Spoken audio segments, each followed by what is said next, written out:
ஒவ்வொரு மாசத்துக்கும் பலன் பார்த்துட்டு வந்துட்டு இருக்கோம் இல்லையா? அது மாதிரி வந்து இந்த ஜூலை மாசத்துக்கு எப்படி இருக்குன்னு பார்க்க போறோம். அதுவும் முக்கியமா கன்னி ராசி அன்பர்களுக்கு எப்படி இருக்குன்னு பார்க்க போறோம். கன்னி ராசி அப்படின்றது காலபுருஷ தத்துவத்துல 6வது வீடா இருக்கு.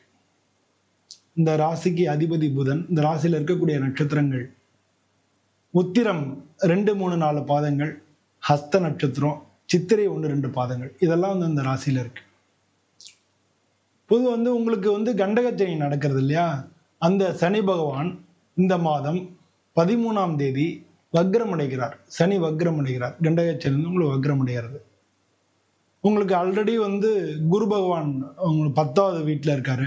அந்த 10வது வீட்டுல குரு பகவான் கூட இருக்கக்கூடிய சூரியன் வந்து இந்த மாசம் 16ஆம் தேதி அவர் உங்களுக்கு 11வது வீட்டுக்கு லாபஸ்தானத்துக்கு வரார்.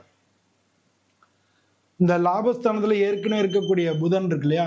அவர் வந்து வக்ரம் அடைகிறார். அது வந்து 18ஆம் தேதி நடக்கிறது.